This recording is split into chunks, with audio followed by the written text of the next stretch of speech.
Capítulo 5. Nosso herói, entretanto, continuava deveras apavorado. Embora a sege voasse a toda, e a aldeia de Nozdriov já se tivesse há muito perdido de vista, encoberta pelos campos, colinas e declives, ele ainda lançava para trás olhares assustados, como se esperasse a todo momento ver-se alcançado por perseguidores. Respirava com dificuldade e, quando tentou pôr a mão sobre o coração, sentiu que este palpitava como uma codorniz na gaiola. Mas que aperto ele me fez passar, aquele danado! E aqui muitos votos pesados e augúrios fortes foram endereçados a Nozdriov. Entre eles havia até algumas palavras chulas. O que fazer? Nosso herói era russo e, ainda por cima, estava irado. Ademais, o caso não era de brincadeira. Digam o que quiserem, disse ele consigo mesmo. Mas se o capitão da polícia não chegasse a tempo, quem sabe eu nem veria mais a luz do dia. Teria sumido como uma bolha na água, sem deixar rastro, sem deixar herdeiros, não deixando para os filhos futuros nem propriedades, nem um nome honrado. O nosso herói se preocupava muito com os seus descendentes. Mas que patrão imprestável, pensava consigo Selifã. Ainda não vi um senhor tão ruim. Merece que lhe cuspam na cara por isso. É melhor deixar um homem sem comer, mas um cavalo tem que ser alimentado, porque um cavalo gosta de aveia. É o seu sustento. O mesmo que, por exemplo, é o mingau para nós, a aveia é para o cavalo. É o sustento dele. Parece que os cavalos também estavam pensando mal de Nozdriov. Não só o baio e o presidente, mas até o pedrez estava de mau humor, se bem que ele sempre recebesse a parte pior da aveia, e Selifã não deixasse de dizer-lhe, toma aqui, patife, ao encher a sua manjedoura. Mesmo assim, aquilo era aveia, e não reles feno. Ele a mastigava com prazer, e muitas vezes metia o seu longo focinho nas manjedouras dos vizinhos para experimentar como era o sustento deles, especialmente quando Selifã não se encontrava na estrebaria, mas agora só feno. Todos estavam descontentes. Mas logo mais todos os descontentes foram interrompidos nas suas meditações de um modo repentino e totalmente inesperado. Todos, sem exceção do próprio cocheiro, despertaram e caíram em si, somente quando foram abalroados por uma carruagem de 6 cavalos e quase em cima das suas cabeças ouviram-se os gritos das senhoras que viajavam dentro dela e as invectivas e ameaças do cocheiro estranho. Tu aí, patife, não ouviste quando eu te gritei, à direita, desvia para a direita, dorminhoco? Estás bêbado ou o quê, hã? Selifã percebeu que bobeara, mas como bom russo que não gosta de dar o braço a torcer, não quis admitir sua culpa e retrucou imediatamente endireitando o corpo. E tu, que pressa é essa? Por que disparaste dessa maneira? Empenhaste os olhos no botequim, quem sabe? Depois do que, ele começou a tentar fazer recuar a sege, a fim de se desembaraçar dos arreios alheios, mas a coisa não era fácil, estava tudo emaranhado. O alazão cheirava com curiosidade os novos companheiros que tinham vindo parar dos 2 lados dele. Enquanto isso, as senhoras dentro da carruagem olhavam para tudo isso com expressão de medo nos rostos.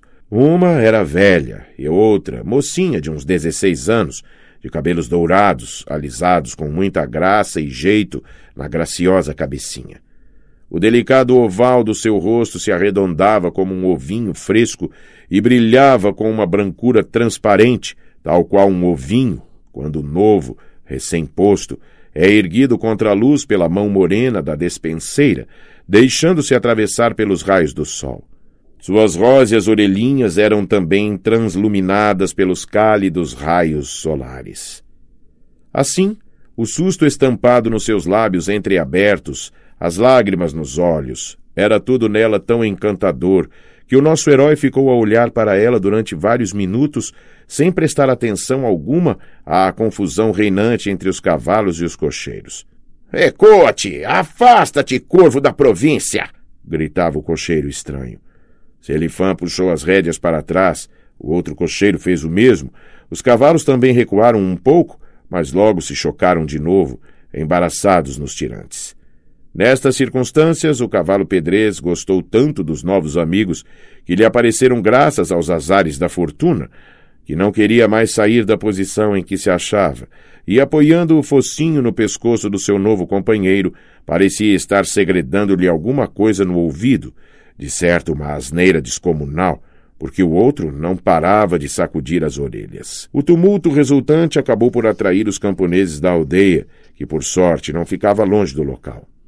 Como semelhante espetáculo é uma verdadeira festa para um mujique, o mesmo que um jornal ou o clube para um alemão, em pouco tempo havia uma multidão deles em volta do carro, de tal forma que na aldeia só ficaram as velhas e as crianças de colo.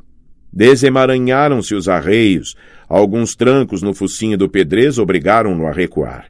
Em suma, eles foram desembaraçados e separados.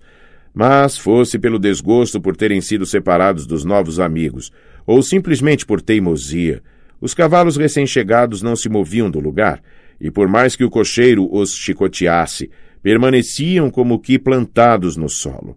A participação dos camponeses alcançou proporções indescritíveis.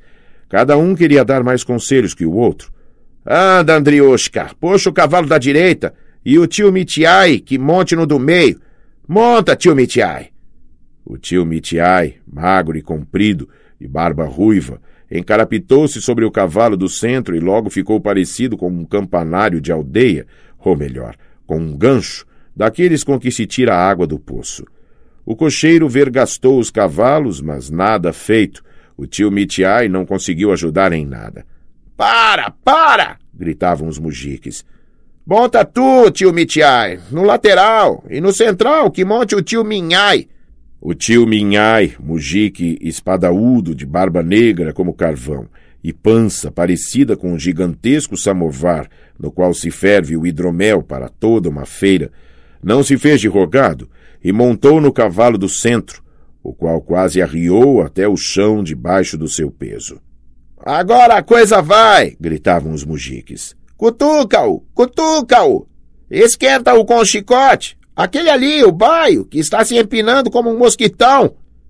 Mas vendo que a coisa não andava e que não adiantava cutucação nenhuma, o tio Mitiai e o tio Minhai montaram ambos no cavalo do centro e no do lado colocaram o Andriushka. Por fim, o cocheiro, perdendo a paciência, enxotou tanto o tio Mitiai como o tio Minhai, no que agiu bem, porque dos cavalos começou a subir um vapor, como se eles tivessem galopado de um fôlego só de uma estação postal até a outra. O cocheiro deixou-os descansar um minuto e depois eles já andaram por si mesmos. No decorrer de todas essas manobras, Chichikov ficou observando a jovem desconhecida com muita atenção. Tentou mesmo por várias vezes entabular conversa com ela, mas não conseguiu achar um jeito, e nisso as senhoras partiram.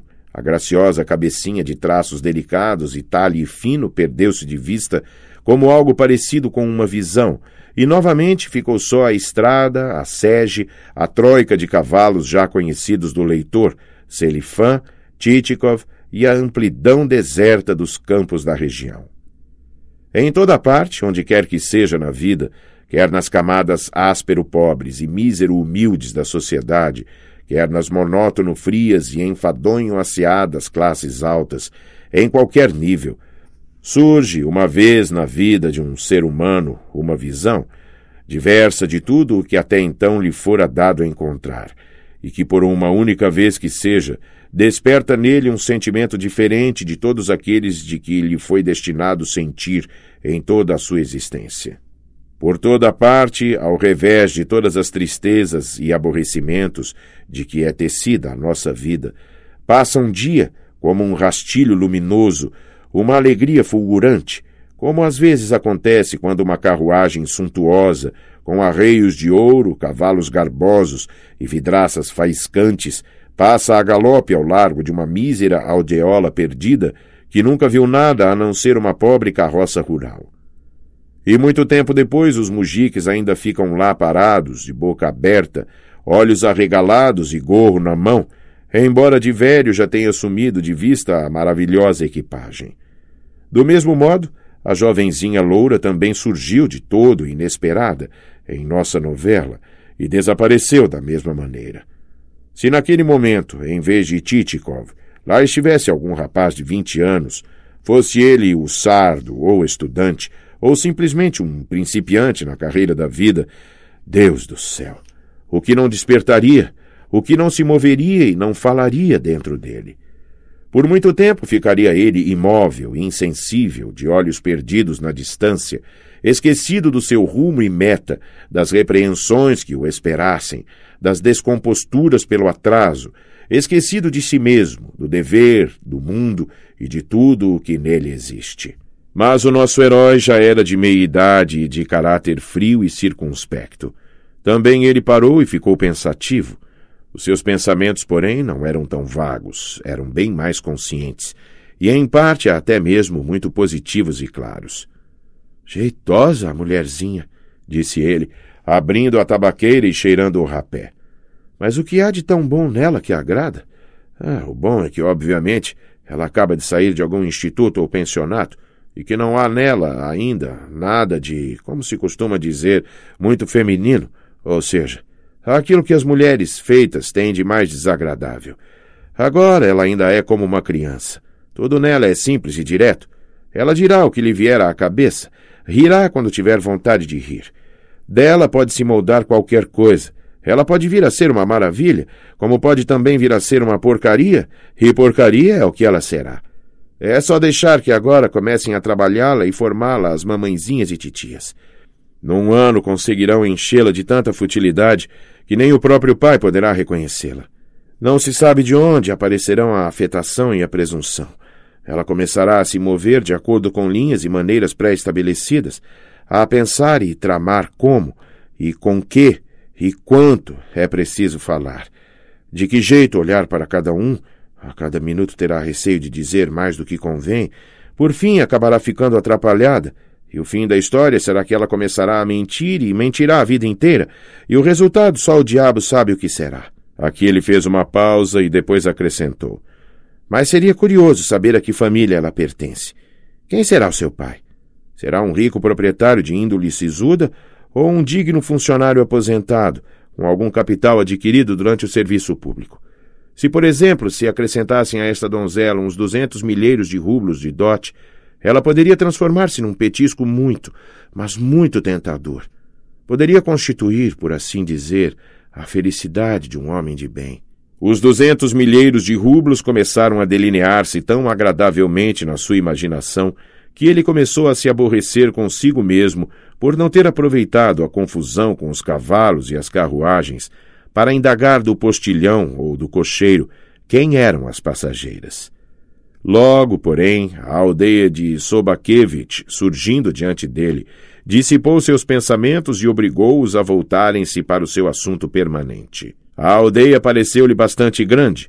2 bosques, um de bétulas, outro de pinhos, ladeavam-na como 2 asas, uma clara, outra escura, pela direita e pela esquerda. No centro via-se uma casa de madeira com sobreloja, telhado vermelho e paredes cinza escuro, ou melhor, rústicas. Uma casa do tipo daquelas que entre nós se constroem para militares ou colonos alemães. Percebia-se que durante a sua construção o arquiteto tivera de lutar o tempo todo com o gosto do dono. O arquiteto era pedante e queria simetria, mas o dono queria o seu conforto, e aparentemente, em consequência disso, mandara tampar todas as janelas de um dos lados e abrir em seu lugar uma só, pequena, da qual precisava, ao que parece, para uma despensa escura.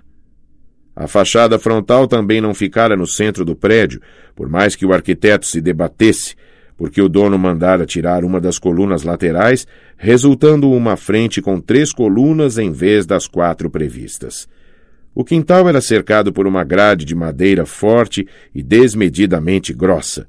O proprietário parecia preocupar-se muito com a solidez. Para a construção das cavalariças, galpões e cozinhas, tinham sido utilizadas grossas toras inteiriças destinadas à duração eterna. As isbás dos camponeses também não eram casebres comuns, não ostentavam paredes enfeitadas, entalhes de madeira e outras fantasias, mas tudo era reforçado e admiravelmente bem construído. Até o poço era feito de carvalho tão duro como só se usa na construção de moinhos e navios. Em suma, tudo o que ele via era firme e inabalável, numa espécie de ordem rija e pesadona. Ao chegar aos degraus da entrada, Chichikov entreviu 2 rostos que surgiram na janela quase ao mesmo tempo. Um feminino, de touca, estreito e comprido como um pepino, e outro masculino, redondo e largo como uma abóbora da Moldávia, dessas de que na Rússia se fazem balalaicas, aquelas balalaicas leves de 2 cordas, prazer e orgulho do rapagão de 20 anos, janota e conquistador, que pisca o olho e assobia para as donzelas de alvos, colos e pescoços brancos que se aglomeram à sua volta para ouvir seu dedilhar suave. Tendo espiado, ambos os rostos sumiram no mesmo instante. Um lacaio de casaco cinza com galões azuis e colarinho alto saiu para os degraus e acompanhou Chichikov para o vestíbulo, onde o próprio dono da casa já viera ao seu encontro, recebendo-o com um lacônico "por favor" e levando-o em seguida para o interior da casa. Chichikov lançou um olhar de esguelha para Sobakevich, e desta vez ele lhe pareceu bastante parecido com um urso de talhe médio. Para completar a semelhança, o fraque que ele envergava era realmente cor de urso, as mangas muito compridas, as calças muito longas, e caminhava pesadamente à torto e à direito, pisando a toda hora nos pés alheios. Sua tez era afogueada, quente, da cor das moedas de cobre de 5 rublos. É de conhecimento geral que no mundo existem muitas dessas faces, na feitura das quais a natureza não quis dar-se muito trabalho, não usou nenhum dos instrumentos finos, tais como lixas, brocas e quejandos, mas simplesmente desceu a machadinha com toda a força. Uma machadada e saiu o nariz, outra e resultaram os lábios. Com 2 movimentos de verruma grossa, fez os olhos e soltou o resultado, sem lixá-lo, para o mundo, dizendo: "Vive!" Esta imagem troncuda e solidamente construída era também a de Sobakevich. Conservava geralmente a cabeça baixa, não mexia o pescoço de todo, e por força dessa imobilidade, raramente olhava para o interlocutor, mas sempre para o canto da estufa ou para a porta. Chichikov relanceou-lhe mais uma olhadela enquanto passavam para a sala de jantar. Um urso sem tirar nem pôr. Havia até uma estranha coincidência de nomes. Ele até se chamava Mikhail Semyonovich. Nota: o diminutivo de Mikhail, Mitka, é o nome popular do urso na Rússia. Fim da nota. Conhecendo o costume do anfitrião de pisar nos pés dos outros, Chichikov movia os seus com muito cuidado e sempre deixava o outro passar na sua frente. O próprio dono da casa, ao que parece, suspeitava dessa sua fraqueza e imediatamente perguntou: "Não o estou incomodando?" Mas Chichikov agradeceu, dizendo que não acontecera ainda incômodo algum. Tendo entrado na sala de visitas, Sobakevich indicou uma poltrona e disse novamente: "Por favor." Ao sentar-se, Chichikov olhou para as paredes e para os quadros que havia nelas. Eram todos retratos de valentões, generais gregos, representados de corpo inteiro. Mauro Cordato de calções vermelhos e uniforme, de óculos no nariz, Miauli Canari. Nota: famosos ativistas do movimento libertário grego contra o jugo turco nos anos de 1820. Fim da nota. Todos esses heróis tinham coxas tão grossas e bigodes tão indescritíveis que até davam arrepios no corpo todo. Entre os musculosos gregos, por motivos e com fins desconhecidos, estava o retrato de Bagration, magro e seco, com estandartes e canhões pequeninos embaixo e na mais estreita das molduras. Nota: Bagration, célebre general russo. Fim da nota. Depois vinha a heroína grega Bobelina, valente guerrilheira grega contra os turcos, fim da nota, cuja perna parecia maior do que o corpo inteiro dos janotas que proliferam nos salões de hoje em dia. Aparentemente, o dono da casa, sendo um homem sadio e forte, queria que o seu ambiente fosse enfeitado por gente também forte e saudável. Perto da Bobelina, junto da janela, havia uma gaiola da qual espiava um melro escuro de pintinhas brancas, também muito parecido com Sobakevich.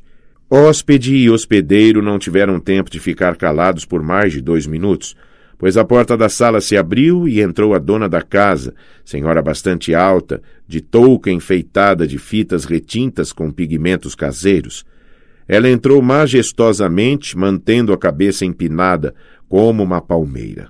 Esta é a minha Feodulia Ivanovna, disse Sobakevich, apresentando-a. Chichikov inclinou-se sobre a mãozinha de Feodulia Ivanovna, a qual ela quase lhe meteu pela boca adentro, tendo ele então a oportunidade de notar que ela lavara as mãos com salmoura de pepinos. Queridinha, continuou Sobakevich, quero apresentar-te Pavel Ivanovich Chichikov, que tive a honra de conhecer na casa do governador e do chefe dos Correios.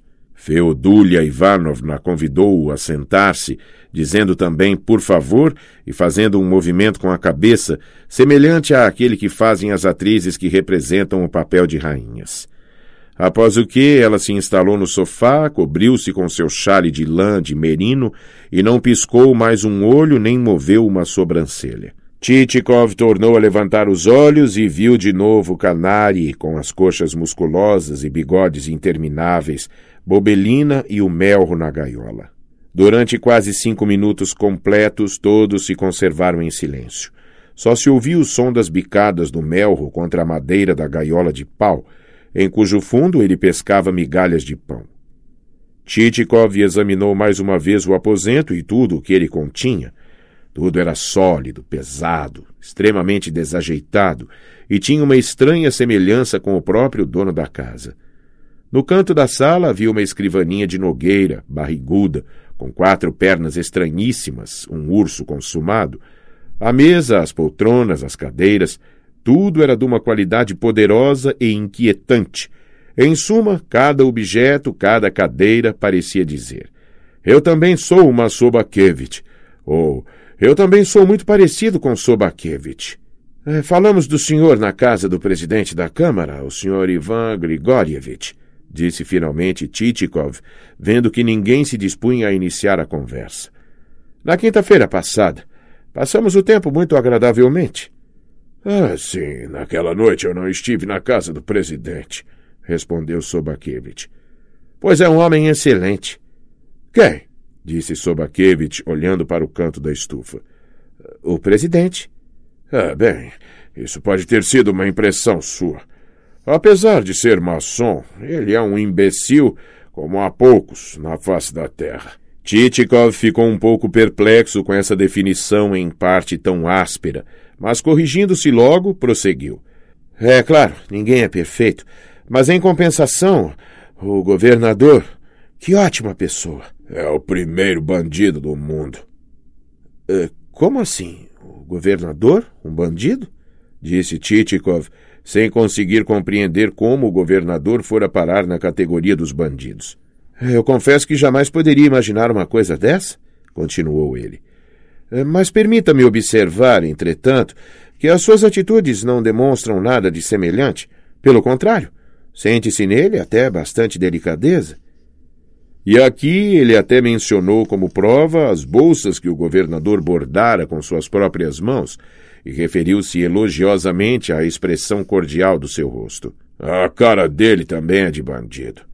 É só pôr-lhe na mão uma faca e soltá-lo na estrada. Vai esfaquear o primeiro que encontrar por causa de um copequê. Ele e o seu vice-governador, os dois, são Gog e Magog. Nota. Rei e povo associados na Bíblia com impiedade, maldade, Gog e Magog. Fim da nota. Não, com esses ele não está em boas relações, pensou consigo mesmo Chichikov. Vou tentar falar do chefe de polícia. Este parece que é seu amigo. De resto, no que me diz respeito, disse ele, confesso que, pessoalmente, agrada-me mais que todos o chefe de polícia. Parece um caráter tão reto, aberto. Seu rosto exprime franqueza e sinceridade. É um trapaceiro, disse Sobakevich com toda a frieza. É capaz de traí-lo, ludibriá-lo e ainda de almoçar com o senhor depois disso. Conheço-os a todos. São todos gatunos. Toda aquela cidade é assim. É um gatuno em cima do outro, montado no terceiro. Todos uns Judas. Só existe lá um homem decente. É o procurador. Mas este mesmo, para dizer a verdade, é um porcalhão. Após tão elogiosas, embora um tanto breves, biografias, Chichikov se convenceu de que não valia a pena mencionar os outros funcionários, e lembrou-se de que Sobakevich não gostava de falar bem de ninguém. — Como é, queridinho? Vamos almoçar? Dirigiu-se a Sobakevich, a sua esposa. — Por favor, disse Sobakevich. Após o que, chegando-se à mesa onde estava o antepasto, hóspede e anfitrião entornaram cada um o tradicional cálice de vodka, acompanhando-o como se faz em toda a vasta Rússia, nas cidades e nas aldeias, com toda a sorte de salgadinhos e outros petiscos estimulantes, e dirigiram-se para a sala de jantar, seguindo a dona da casa, que os procedia em movimentos de ganso majestoso. A pequena mesa estava posta para 4 pessoas. Para o quarto lugar, logo surgiu uma, é difícil definir com segurança, senhora ou senhorita, parenta, governanta, ou simplesmente uma agregada da casa. Alguém sem touca, de uns 30 anos de idade, de lenço colorido na cabeça. Há certos indivíduos que existem no mundo não como um objeto, mas como pintinhas ou manchinhas sobre um objeto. Sentam-se sempre no mesmo lugar, mantêm a cabeça na mesma posição. São quase tomados por peças de mobiliário, e pode-se pensar que dos seus lábios jamais escapou uma palavra.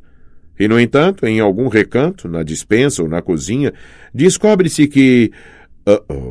A sopa de repolho, queridinha, está muito boa hoje, disse Sobakevich, provando a sopa e despejando no seu prato, direto da travessa, um enorme pedaço de inhanha, conhecida iguaria que se serve com a sopa de repolho e consiste de tripa de carneiro recheada com trigo sarraceno, miolos e mocotó.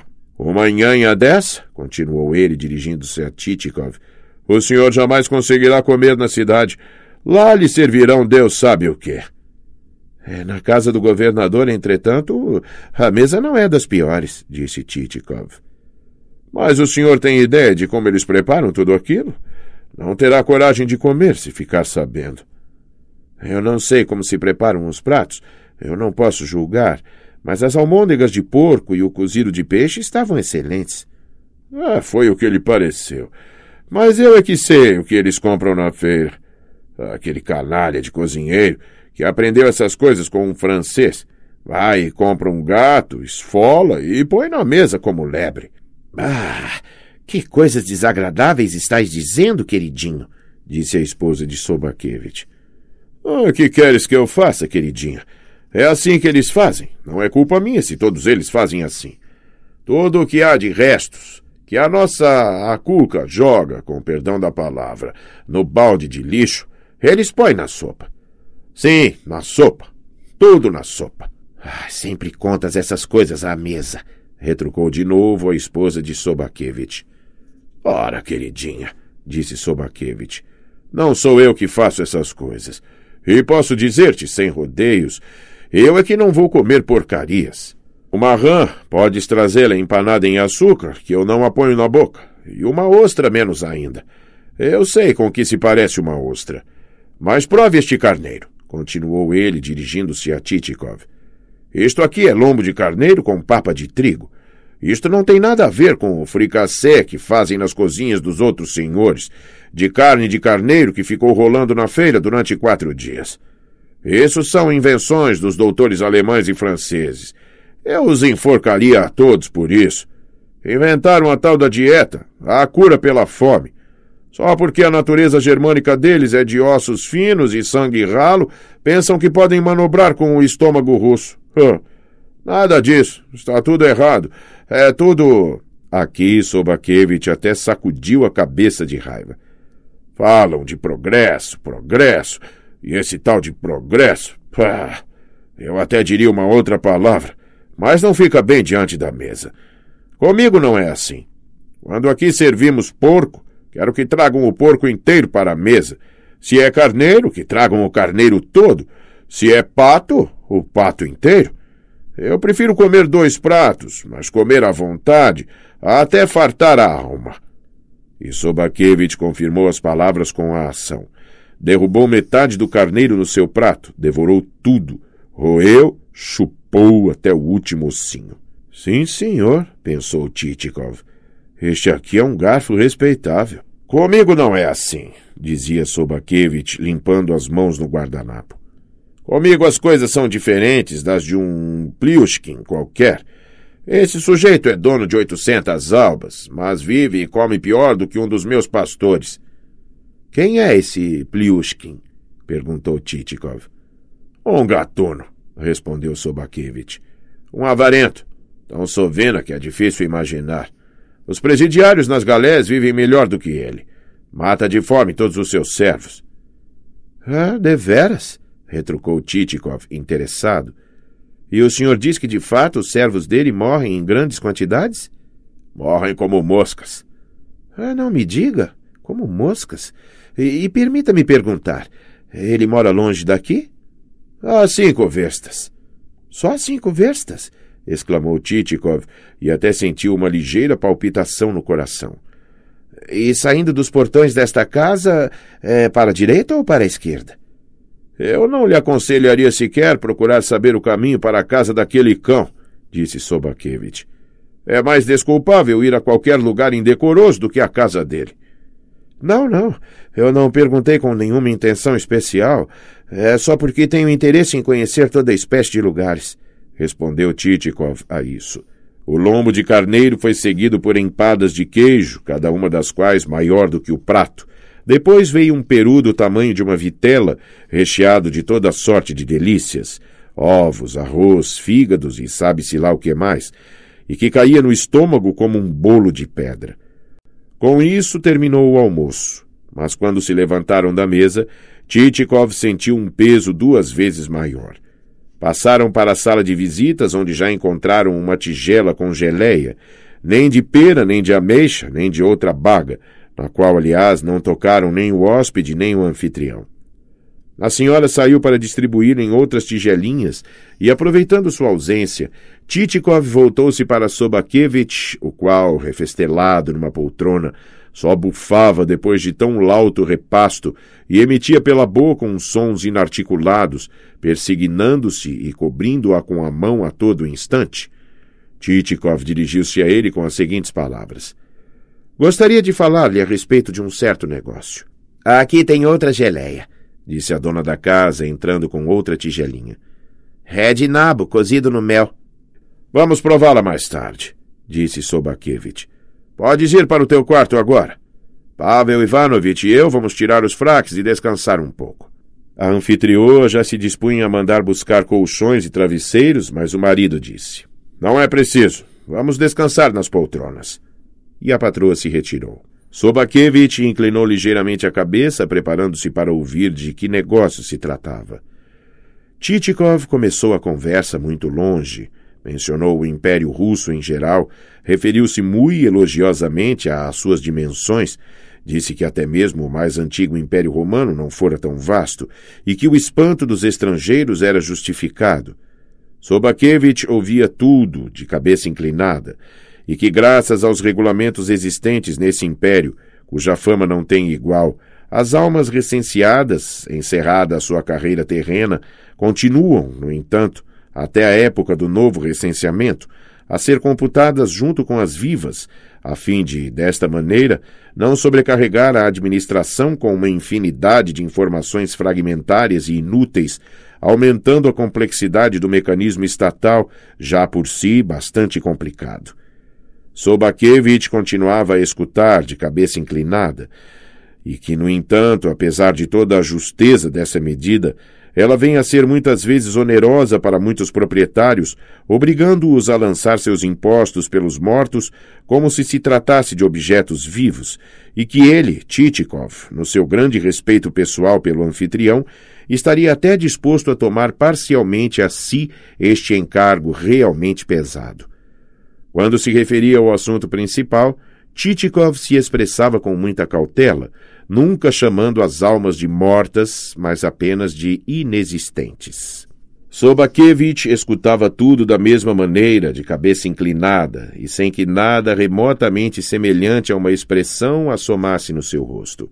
Parecia que naquele corpo não existia alma nenhuma, ou se existia, situava-se não no lugar devido, mas, como no bruxo lendário Kotichei, o imortal, algures atrás dos montes, e envolta numa casca tão grossa que o que quer que se movesse no fundo dela não conseguia produzir qualquer comoção na superfície. E então, disse Chichikov, esperando, não sem alguma emoção, pela resposta. O senhor precisa de almas mortas? Perguntou Sobakevich, com toda a simplicidade, sem o menor espanto, como se estivessem falando de trigo. Sim, disse Chichikov, e tornou a amenizar a expressão, acrescentando. Inexistentes. Hão de encontrar-se, sim. Por que não? Disse Sobakevich. E caso se encontrem, presumo que o senhor gostaria de ver-se livre delas. Se quiser, estou disposto a vendê-las, disse Sobakevich, já levantando um pouco a cabeça e percebendo que o comprador, de certo, esperava oferir aqui alguma vantagem. Com os diabos, pensou Chichikov consigo mesmo, este aqui já está vendendo antes de eu abrir a boca, e articulou em voz alta. E digamos, quanto ao preço, se bem que, para dizer a verdade, trata-se de um objeto... Que falar de preço até parece esquisito. Bem, para não pedir muito, 100 rublos cada uma, disse Sobakevich. 100 rublos? Exclamou Chichikov, boquiaberto, e fitando-o bem nos olhos, sem saber se tinha ouvido mal, ou se fora a língua de Sobakevich que, por sua natureza desajeitada, se enrolara e pronunciara uma palavra em vez de outra. Por quê? O senhor está achando caro? Articulou Sobakevich e acrescentou. E que preço seria o seu, por exemplo? O meu preço?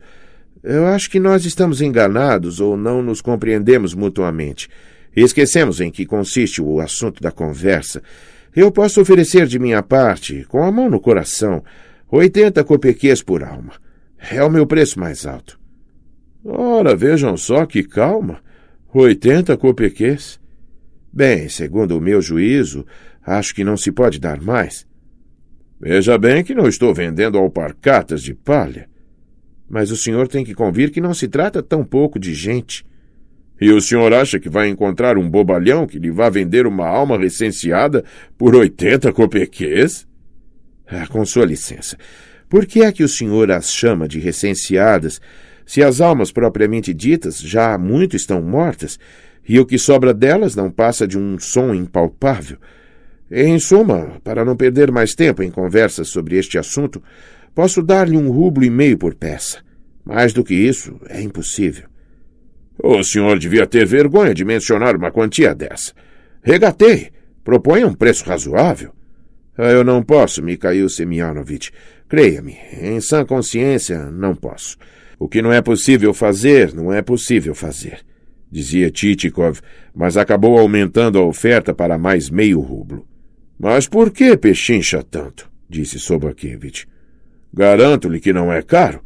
Outro qualquer, gatuno, poderá enganá-lo, vender-lhe lixo em vez de almas. Mas as minhas são como nozes escolhidas, todas perfeitas. Quando não é um mestre artesão, então é outro mujik reforçado. Veja, por exemplo, o construtor de carros Mikheyev. Ele nem construía carruagens que não fossem de molas. E não eram dessas como as feitas em Moscou, que duram 1 hora. Eram carruagens sólidas. Ele mesmo as forrava. Ele mesmo as envernizava com as próprias mãos. Chichikov ia abrir a boca para observar que, apesar disso, esse Mikheyev já estava morto havia muito tempo.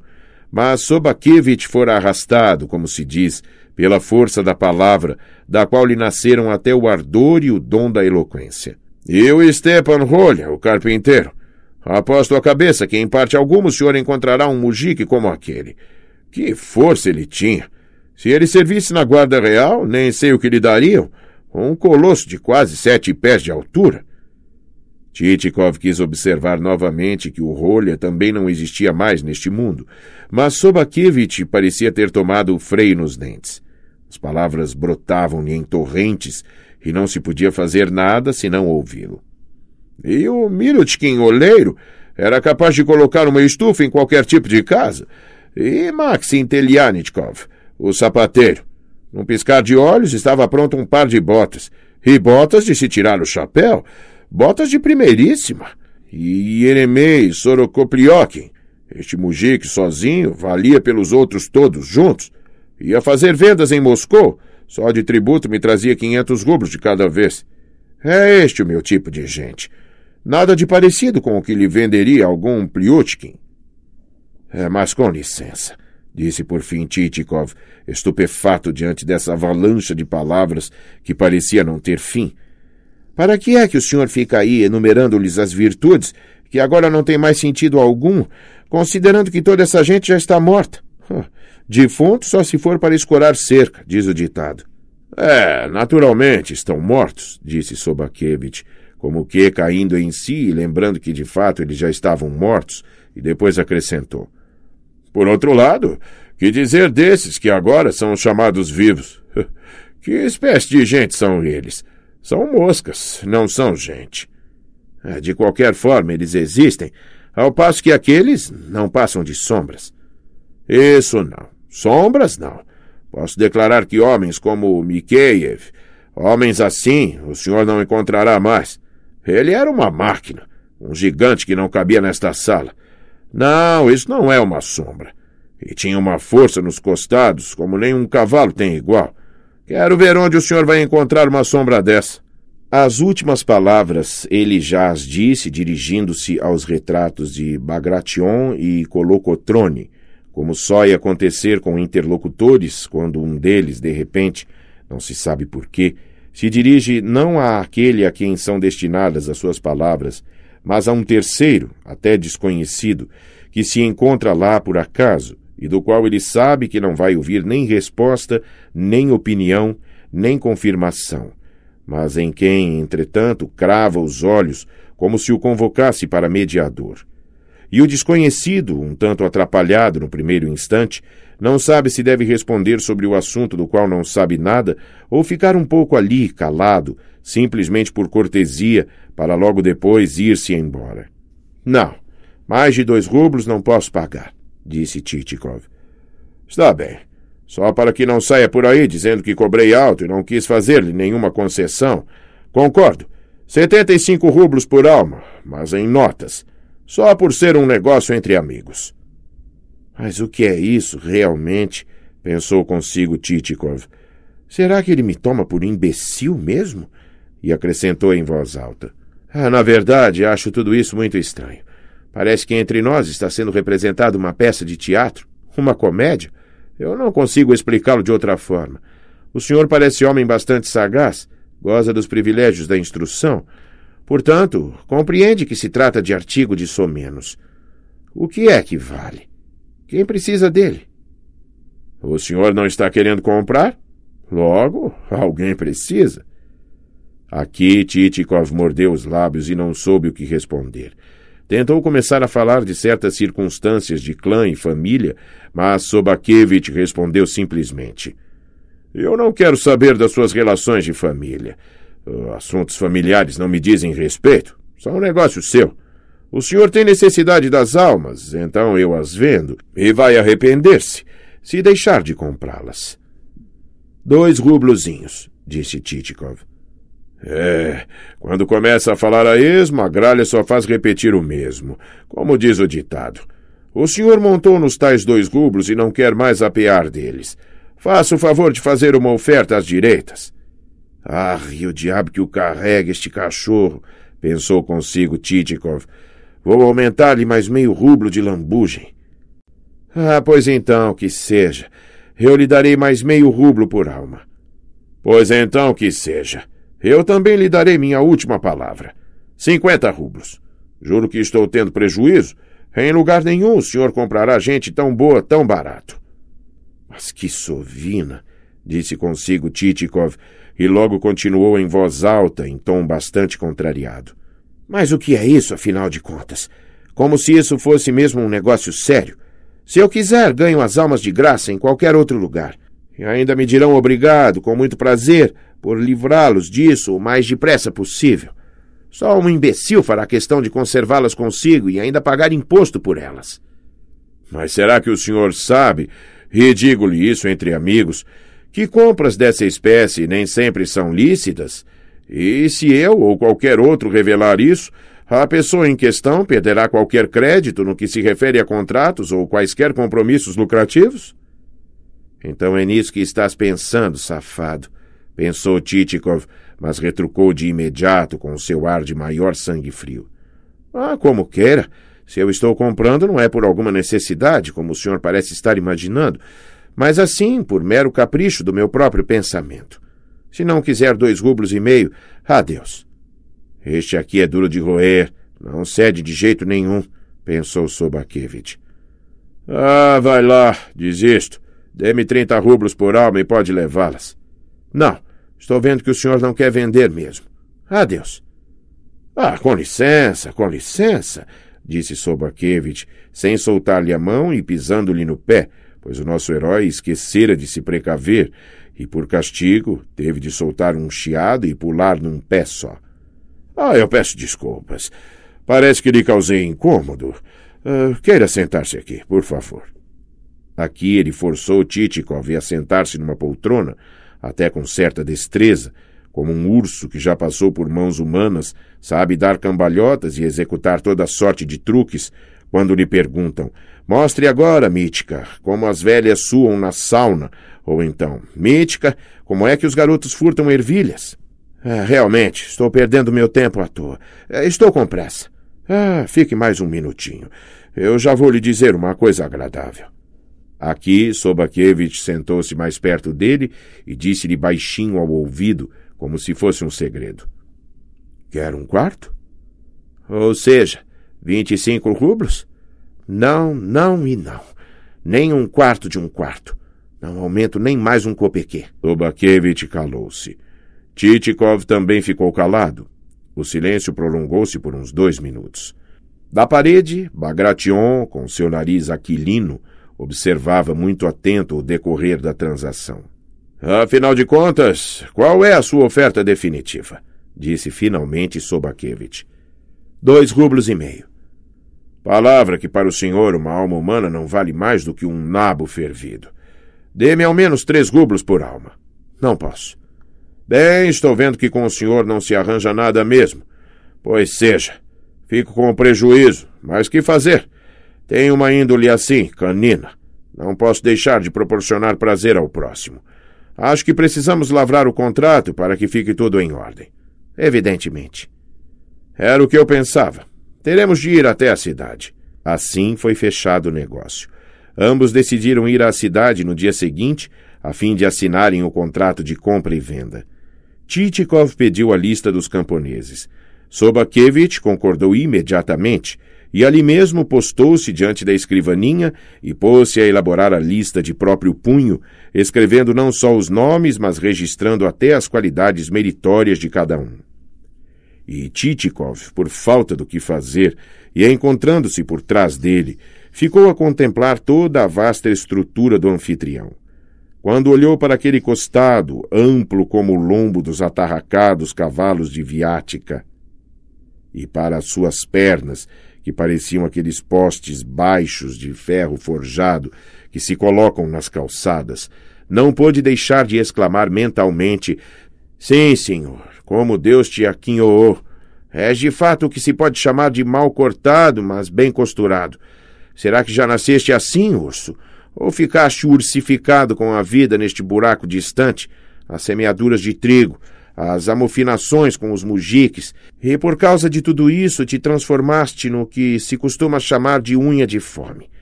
Mas não, acho que serias o mesmo, ainda que te tivessem criado à moderna, solto no mundo, vivendo em São Petersburgo e não nesta aldeia no fim do mundo. A diferença toda consiste em que agora tu devoras meio quarto de carneiro com papa de trigo, encerrando a refeição com uma torta de queijo do tamanho de um prato, e naquele caso comerias almôndegas com trufas. E também em que agora és proprietário de camponeses e os tratas bem, claro, não irias maltratá-los, porque te pertencem e seria pior para ti mesmo. Mas no segundo caso serias chefe de funcionários públicos que tiranizarias sem dó, sabendo que eles não são servos, propriedade tua, ou então roubarias os cofres do Estado. Não. Quem nasceu para punho fechado não consegue viver de mão aberta. Mas se tentarem forçá-lo a abrir um dedo ou dois, será pior ainda. Se um desses tipos roçar a superfície de uma ciência qualquer, assim que conseguir um posto um pouco melhor, ai daqueles que conheçam de fato alguma ciência. E ainda dirá depois, agora é que eu vou mostrar-me. E aprontará tais e tantas que deixará muitos com gosto ruim na boca. Ah, se todos esses miseráveis... A lista está pronta, disse Sobakevich, voltando-se. Está pronta? Mostre-me, por favor. Ele correu os olhos pela lista e admirou sua meticulosidade e precisão. Não só estavam explicitamente anotados ofício, apelido, idade e estado civil de cada mujique morto, mas até mesmo nas margens havia anotações especiais referentes ao seu comportamento, sobriedade. Em suma, dava gosto olhá-la. Agora, por favor, um adiantamentozinho, disse Sobakevich. E para que quer um adiantamentozinho? Na cidade o senhor vai receber o dinheiro todo de uma vez? Bem, o senhor sabe, é o costume. Não sei como dá-lo ao senhor. Eu não trouxe dinheiro comigo. Ah, sim, tenho aqui 10 rublos. O que é que significam 10 rublos? Dê-me pelo menos 50. Titikov ia começando a tirar o corpo, alegando que não os tinha, mas Sobakevich afirmou tão categoricamente que ele tinha o dinheiro, sim, que acabou por tirar mais uma notinha, dizendo: Pois não, aqui tem mais 15, total 25. O recibo, por favor. E para que precisa de recibo? É sempre melhor ter um recibo? Nunca se sabe o que pode acontecer. Está bem, então passe-me o dinheiro. Para que quero dinheiro? O dinheiro está aqui na minha mão.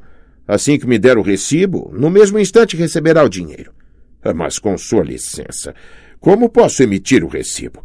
É preciso primeiro ver o dinheiro. Titikov soltou as notas sobre a escrivaninha de Sobakevich e este, segurando-as com os dedos de uma mão, com a outra escreveu num papelucho que recebera um sinal de 25 rublos em notas do governo por conta da venda de almas. Acabando de redigir a nota, examinou mais uma vez as notas recebidas. O papel está meio velhinho, disse ele, examinando uma das notas contra a luz. Está um pouco rasgado, mas não faz mal. Entre amigos essas coisas não têm importância. Sovina, avarento, pensou consigo Titikov, e tratante ainda por cima. Será que não lhe interessam almas do sexo feminino? Não, obrigado. Eu não lhe cobraria muito. Sendo para amigo, 1 rublozinho por unidade. Não, obrigado. Não tenho necessidade alguma de sexo feminino. Bem, se não tem necessidade, então não há de que falar. Gostos não se discutem. Uns preferem o Pope, outros a mulher do Pope, diz o ditado. Queria pedir-lhe ainda uma coisa. Que esta transação fique só entre nós dois, disse Titikov ao se despedir. Isto se entende por si mesmo.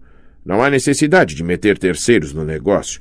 O que se realiza entre amigos próximos e sinceros deve permanecer exclusivamente entre eles. Adeus. Agradeço a sua visita. E peço que não se esqueça. Quando tiver uma horinha de folga, venha almoçar conosco, passar o tempo.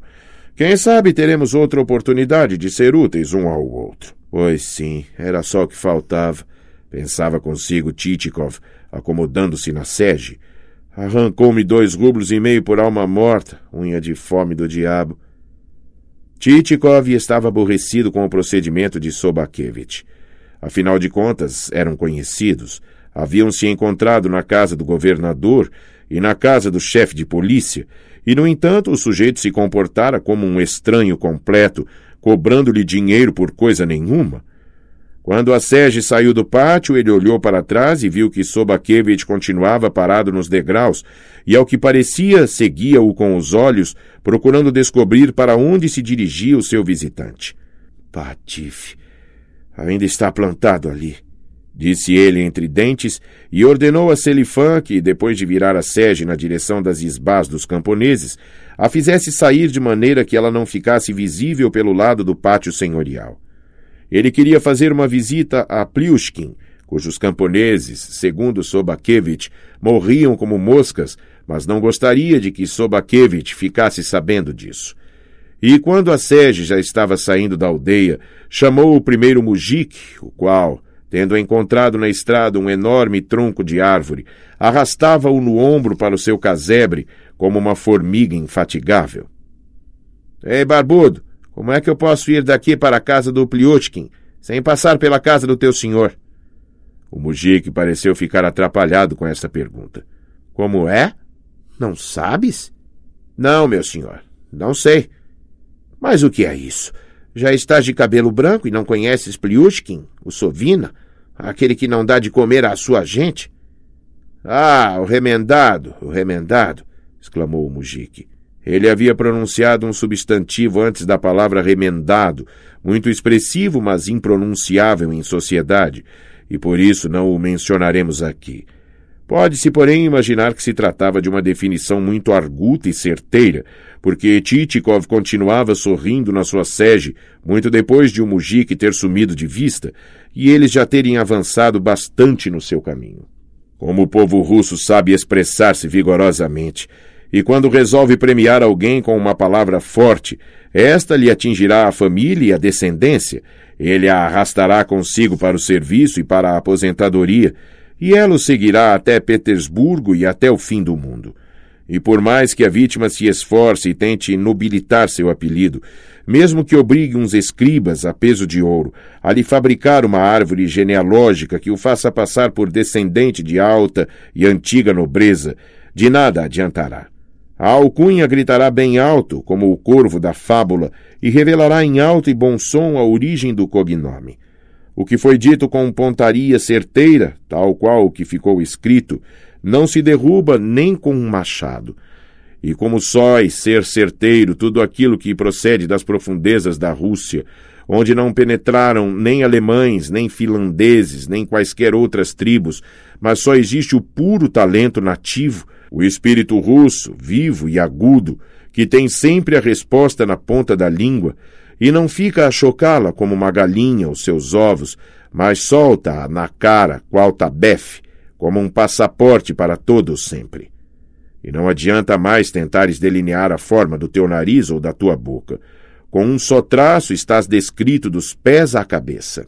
Assim como é incontável o número de igrejas, mosteiros com cúpulas, zimbórios, cruzes espalhadas pela santa e piedosa Rússia, incontável é a quantidade de tribos, clãs, povos, que se aglomeram, movem-se e agitam-se sobre a face da terra. E cada povo, que traz em si uma reserva de forcas, uma alma repleta de dons criadores, de brilhantes peculiaridades específicas e outros dons divinos, cada um soube destacar-se de modo único por suas palavras próprias, com as quais, expressando qualquer assunto que seja, reflete nessa mesma expressão uma parte da sua índole característica. Assim, o conhecimento da alma humana e a serena ciência da vida se refletem no falar do britânico. Leve e faceiro, brilha e cintila o efêmero verbo do francês. Pensada e ponderada, nem sempre acessível a todos, elabora o alemão sua palavra enxuta e intelectualizada. Mas não existe palavra tão vibrante e ágil, que se solta tão livre e espontânea do âmago da alma, que ferve e borbulha com tanta vida, como uma bem aplicada e certeira palavra russa.